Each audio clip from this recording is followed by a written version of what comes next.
Good morning my dear student. आज हम बात करेंगे अनसैचुरेटेड हाइड्रोकार्बन पे। इससे पहले वाले वीडियो में मैंने सैचुरेटेड हाइड्रोकार्बन और हाइड्रोकार्बन के बारे में बता दिया हूँ। आज बात करेंगे हम अनसैचुरेटेड हाइड्रोकार्बन, हिंदी मीनिंग असंतृप्त हाइड्रोकार्बन के बारे में। तो चलते हैं, अब हम देखते हैं कि अनसैचुरेटेड हाइड्रोकार्बन क्या होता है। अनसैचुरेटेड हाइड्रोकार्बन,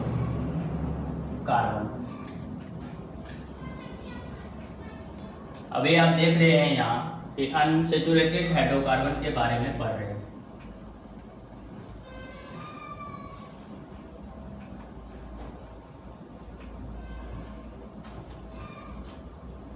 अनसैचुरेटेड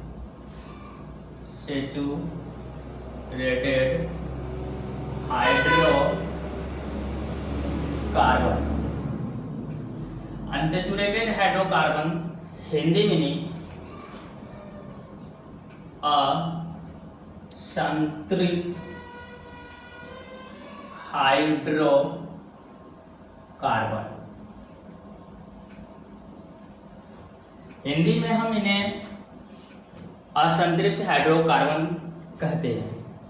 तो सबसे पहले देखने की बात यहाँ है कि मैंने इससे पहले जो हाइड्रोकार्बन के बारे में पढ़ा था, हाइड्रोकार्बन के बारे में पढ़ा था, तो हाइड्रोकार्बन को मैंने दो पार्ट्स में डिफाइन किया था। एक किया था सैचुरेटेड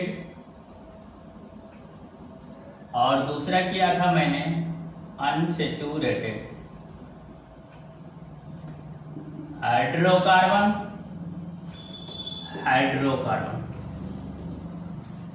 देखने की बात यहाँ है कि जो मैंने ये हाइड्रोकार्बन को दो भागों में डिवाइड किया था।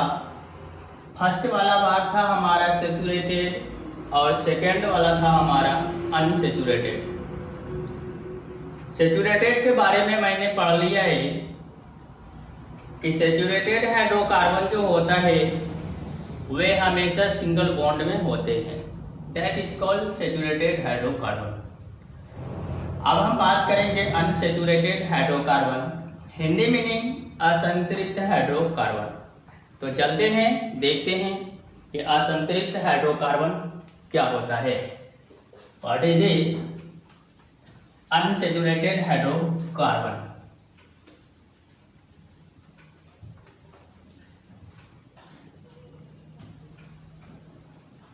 इसका हम डेफिनेशन लिख लेते हैं।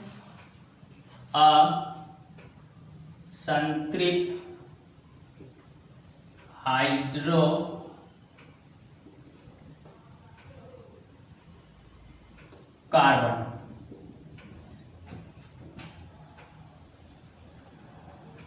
वैसी कंपाउंड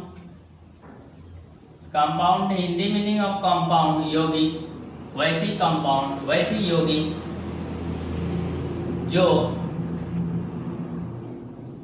डबल बॉन्ड मीन्स द्विबंध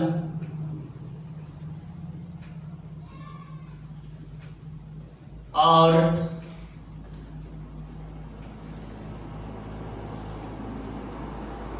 त्रिबंध,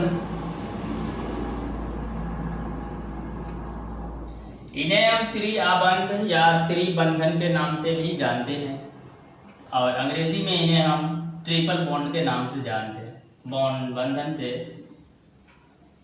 बना हो उसे हम असंतृप्त हाइड्रोकार्बन कहते हैं।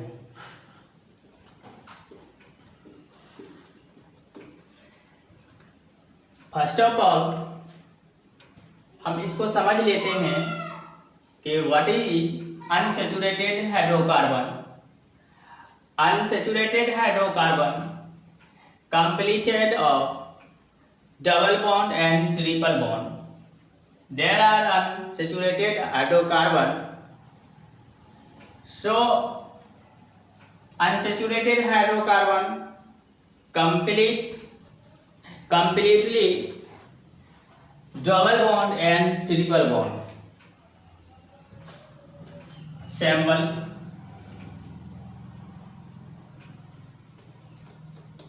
sorry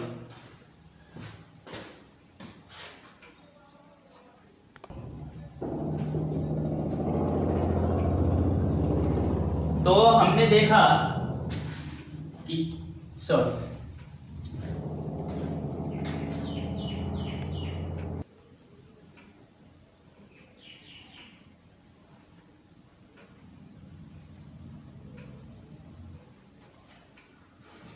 तो चलते हैं सैंपल को हम देखते हैं। डबल बॉन्ड,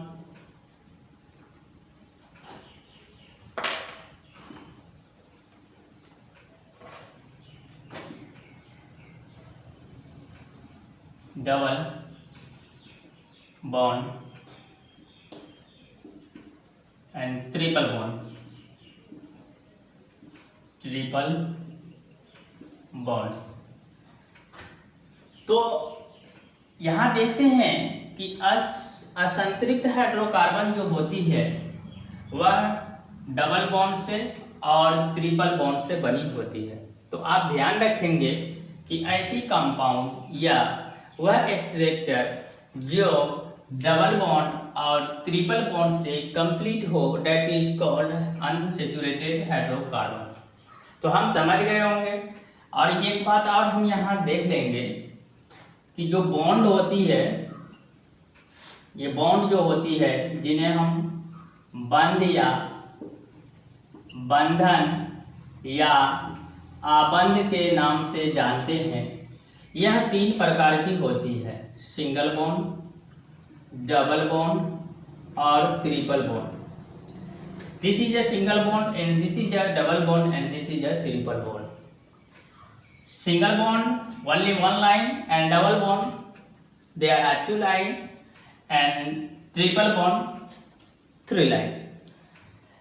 3 बॉन्ड को 3 लाइन जो होती है उन्हें हम ट्रिपल बॉन्ड कहते हैं, और जो 2 लाइन वाली होती है इन्हें हम डबल बॉन्ड कहते हैं, और सिंगल जो होती है उन्हें हम सिंगल बॉन्ड के नाम से जानते हैं।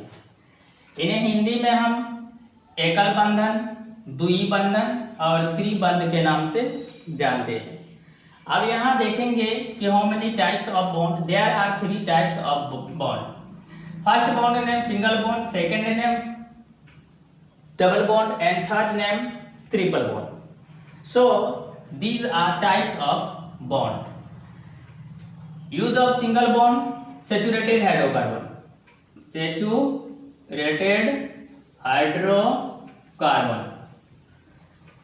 सैचुरेटेड हाइड्रोकार्बन के अंदर में सिंगल बॉन्ड का यूज होता है, but this use of unsaturated hydrocarbon के अनसैचुरेटेड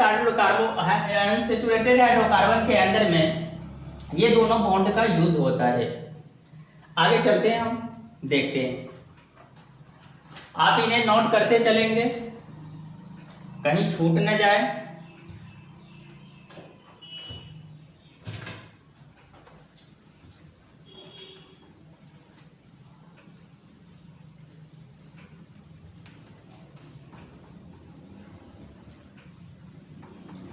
तो देखते हैं कि अनसैचुरेटेड जो हाइड्रोकार्बन होती है वो क्या होती है।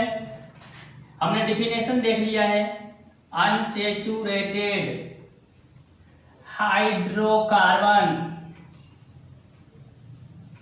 इन्हें हिंदी में असंतृप्त हाइड्रोकार्बन के नाम से जानते हैं। यह 2 भागों में बड़ा होता है। पहले को हम एल्कीन के नाम से जानते हैं और दूसरे पार्ट्स को हम एल्काइन के नाम से जानते हैं। इससे पहले जो मैंने पढ़ा था सैचुरेटेड हाइड्रोकार्बन, उनमें हमने एल्केन यूज किया था। अब हम देखेंगे कि unsaturated hydrocarbon divide of there are 2 parts. First parts name alkene, second parts name alkyne. So alkene and alkyne.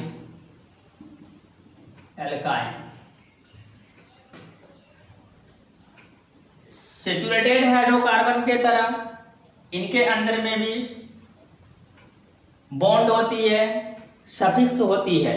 तो अगर आप सेचुरेटेड हाइड्रोकार्बन के वीडियो को नहीं देखे हैं तो सबसे पहले आप हमारे प्ले स्टोर में जाकर के सेचुरेटेड हाइड्रोकार्बन के बारे में देखें, पहले उनको समझें, फिर ये अनसेचुरेटेड हाइड्रोकार्बन आपके समझ में आएंगे। तो चलते हैं कि अनसेचुरेटेड हाइड्रोकार्बन जो है ये दो भागों में बट गया। पहले को हम एल्कीन, दूसरे को हम एल्काइन के नाम से जानते हैं। एल्कीन जो होता है ये क्या होता है इसको हम देखेंगे। एल्कीन वह कंपाउंड जो डबल बॉन्ड के द्वारा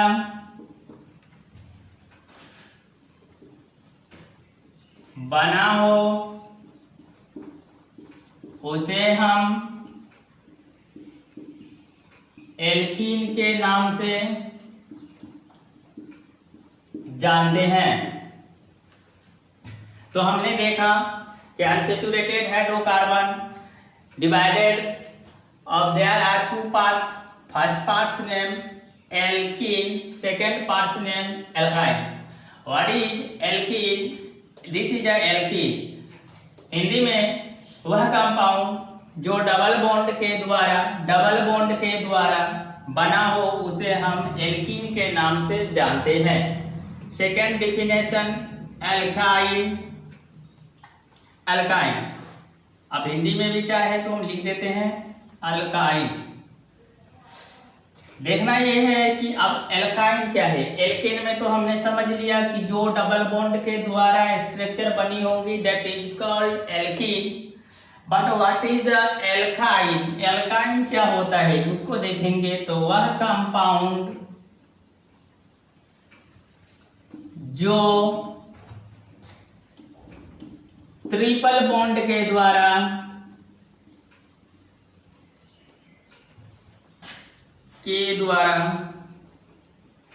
बना हो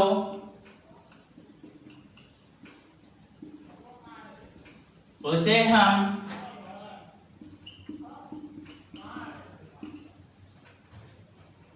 अल्काइन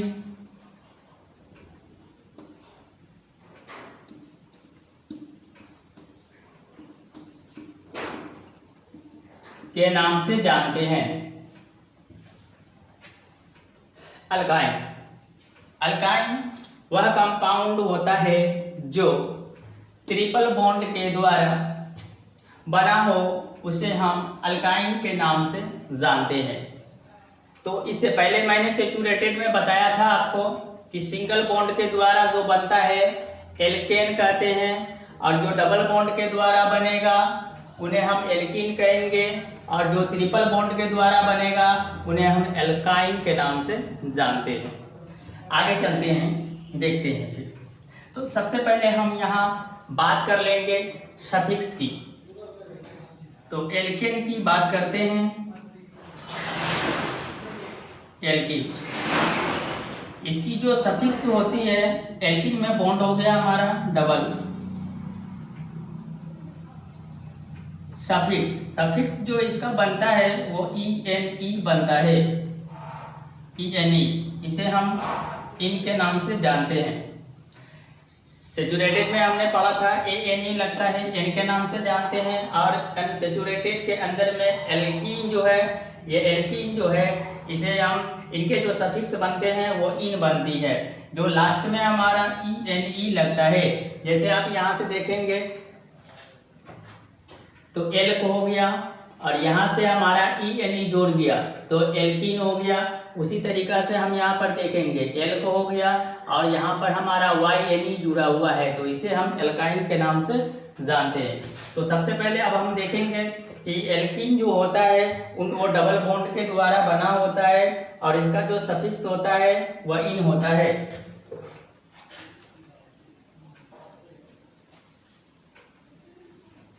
नोट करते चलेंगे।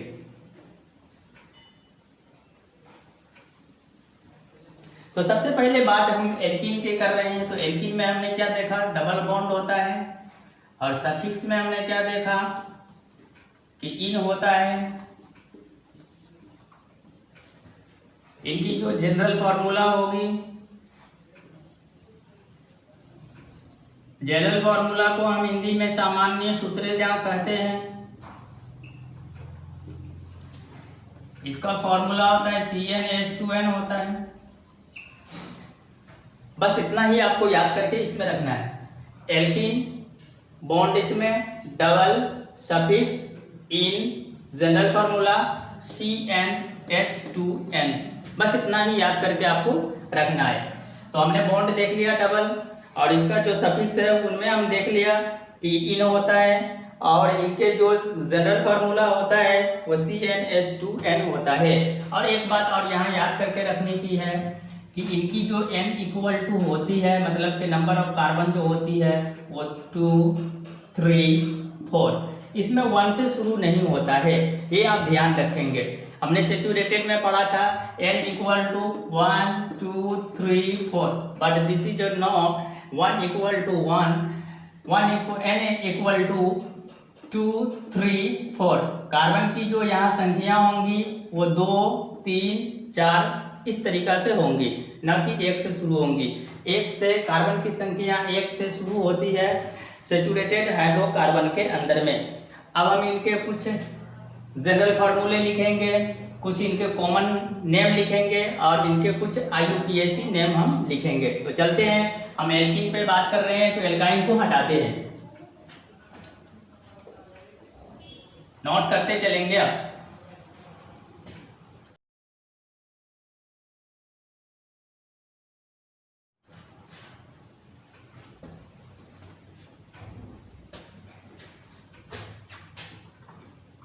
सामान्य सूत्र, इंग्लिश में general formula.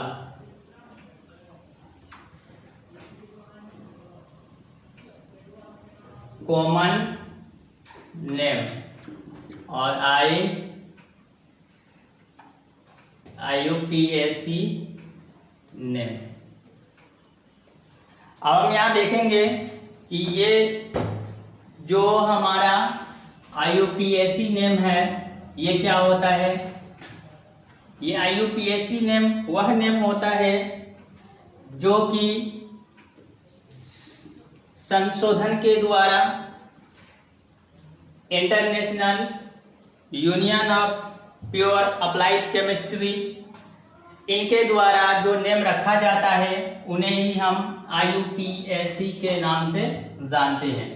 But what is this common name? Common name क्या होता है? इन्हें हम हिंदी में साधारण नाम से जानते हैं। साधारण नाम, साधारण नाम ये क्या होता है? तो साधारण नाम हम उन नामों को कहते हैं जो नाम हमें सर्च के द्वारा, जब साइंटिस्ट ने इन्हें खोज किए थे उस समय में जो इनका नाम रखा गया था उन्हें हम कॉमन नेम के नाम से जानते हैं।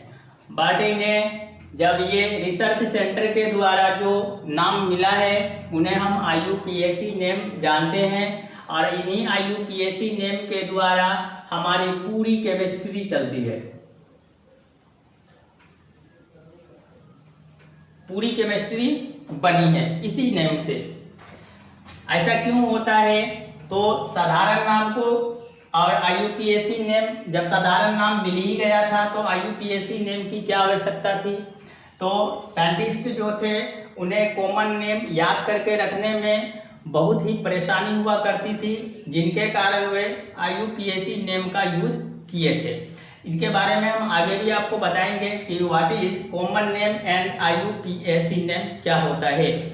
और जब कॉमन नेम मिल ही गया था तो IUPAC नेम की क्या आवश्यकता थी, इनको भी हम बाद में देखेंगे। तो चलते हैं, सबसे पहले जनरल इनका फॉर्मूला जो है मैंने अभी बताया है आपको, CnH2n होता है। This is a general formula of alkene. इनका जो साधारण नाम होता है वो साधारण नाम क्या है उनको आप देखेंगे। एक और हम लिख लेते हैं मॉलिक्यूल्स फॉर्मूला, अणुसूत्र।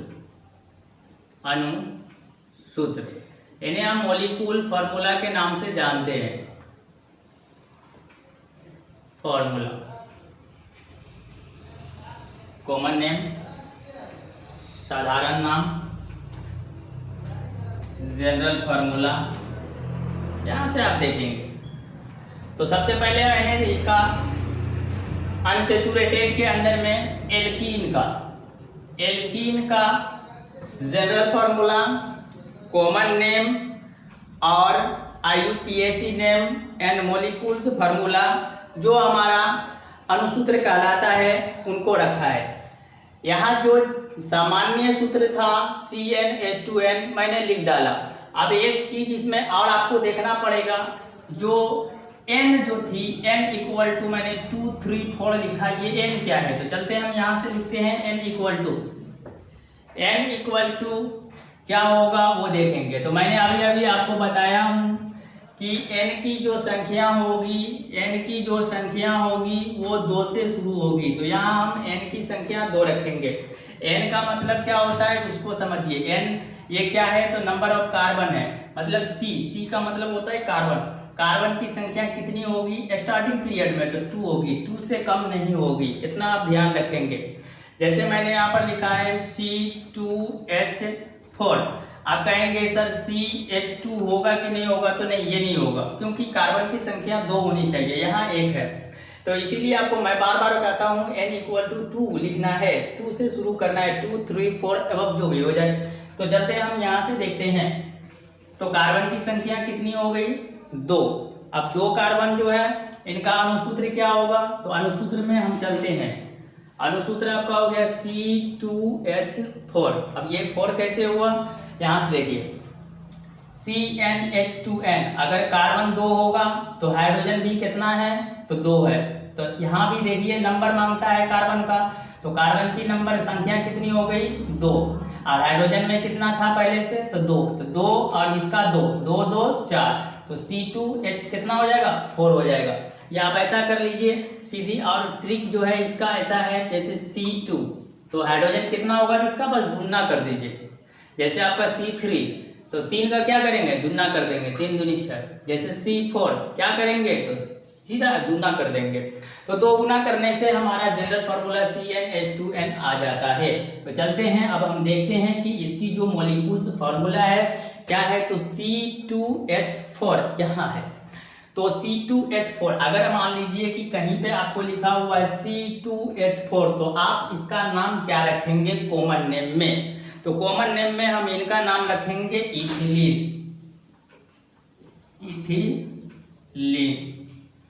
ये हमारा कॉमन नेम है, और इन्हें ही हम IUPAC नेम में हम क्या लिखेंगे? तो इनका लिखेंगे इथीन। तो IUPAC नेम मिल गया, कॉमन नेम मिल गया, जनरल फार्मूला आपको मिल गया, मॉलिक्यूल्स फार्मूला भी आपको मिल गया। ये कब हुआ? जब n की संख्या 2 रखा तब। चलते हैं हम इसी तरीका से और आगे बढ़ते जाएंगे। अगर आपको यहाँ पर इस तरीका से C3H कितना हो जाएगा उस फार्मूला से? तो 3 दूनी 6 हो जाएगा।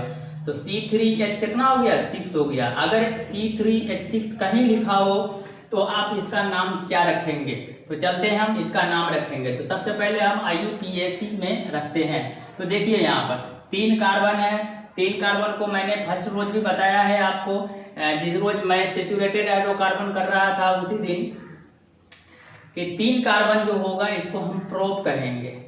प्रोप। तो सबसे पहले यहाँ पर आप लिख लीजिए प्रोप। प्रोप हो गया। और इसका जो सफिक्स था वो इन था, तो प्रोप प्लस इन। इंग्लिश में भी लिखना चाहे तो लिख लीजिए प्रोप प्लस सफिक्स में हमने लगाया था इन, तो ये बन गया आपका प्रोपीन। प्रोपीन। और इसका जो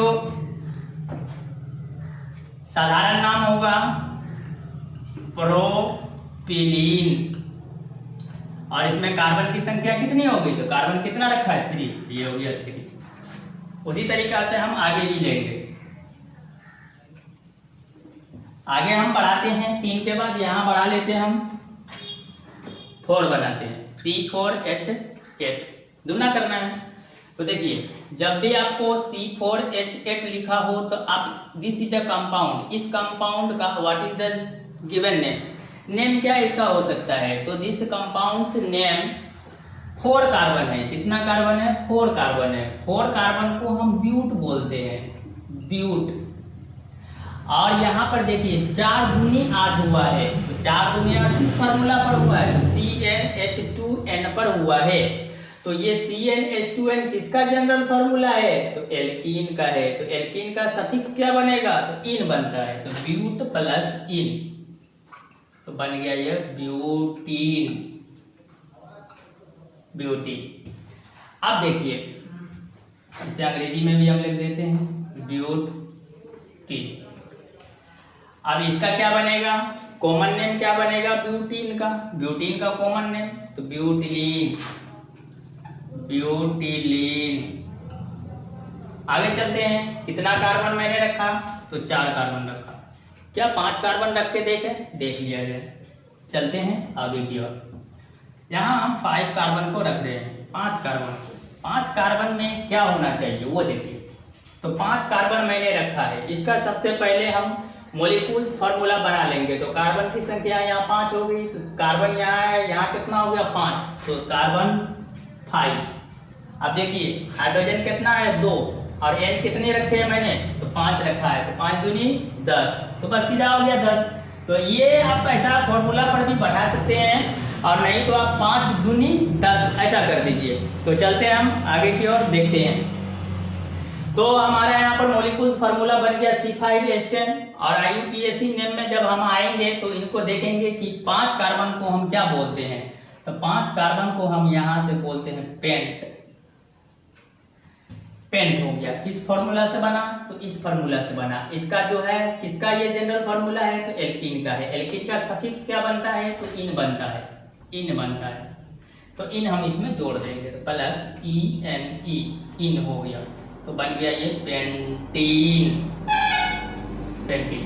अच्छा इसका कॉमन नेम क्या बनेगा, तो पेंटिलीन बनेगा, पेंटिलीन। इस तरीका से हम 6, 7, 8, 9, 10 इक्वल टू हम लेते चलेंगे। तो देखने ये है पेंट हो गया, अगर 6 रहेगा तो क्या हो जाएगा, उसका 6 कार्बन होगा, है ना। तो ये हो गया पेंट, ये हो जाएगा हेक्स, हो जाएगा हेप्ट। 8 रहेगा तो ओक्ट, 9 रहेगा तो नन, और 10 रहेगा तो डेक हम बोलेंगे। तो इस तरीका से हम आगे की ओर बनाते हुए चलेंगे। तो एक बार फिर से मैं इसको रिवाइज कर लेता हूँ कि अनसेचुरेटेड कार्बन जो है, ये अनसेचुरेटेड हाइड्रोकार्बन जो है, ये 2 भागों में बटा है। ये पहला है हमारा एल्कीन, दूसरा था हमारा एल्काइन। एल्कीन का जो जनरल फार्मूला होता है CnH2n होता है, और एल्कीन का जो सफिक्स होता है वो इन होता है। एल्कीन का जो मॉलिक्यूल्स फार्मूला जो हमारा, हाँ एक बात और इसमें कि अगर आपसे पूछे कोई भी कि एल्कीन का प्रथम सदस्य कौन है, फर्स्ट मेंबर कौन है, तो फर्स्ट मेंबर आप यही बनाएंगे, इथिलीन। और अगर इस IUPAC नेम में पूछा जाए तो इथीन बोलेंगे। आप क्या बोलेंगे, इथीन बोलेंगे। साधारण नाम इथिलीन और IUPAC नेम इथीन। किसका फर्स्ट मेंबर है, तो एल्कीन का है। क्यों फर्स्ट मेंबर है, क्योंकि एल्कीन जो है ये 2 कार्बन से ही स्टार्ट होती है। This is the first member of alkene. आगे चलते हैं, इस तरीका से हम देखते हैं। तो कॉमन नेम भी हमने देख लिया, IUPAC नेम भी देख लिया, और मॉलिक्यूल्स फार्मूला भी हमने देख लिया। अब इसके आगे जो हम बात करेंगे वो स्ट्रक्चर पर बात करेंगे, इलेक्ट्रॉन डॉट स्ट्रक्चर पर बात करेंगे, जो लुईस होती है उस पर बात करेंगे, और इसके कुछ मॉलिक्यूल्स फार्मूले वगैरह को भी हम देखेंगे। तो चलते हैं हम, आज की जो क्लास है मैं यहीं इसे समाप्त करता हूं, और अगले वीडियो में मैं एल्केन के स्ट्रक्चर और इलेक्ट्रॉन डॉट स्ट्रक्चर के बारे में मैं बताऊंगा। Thank you.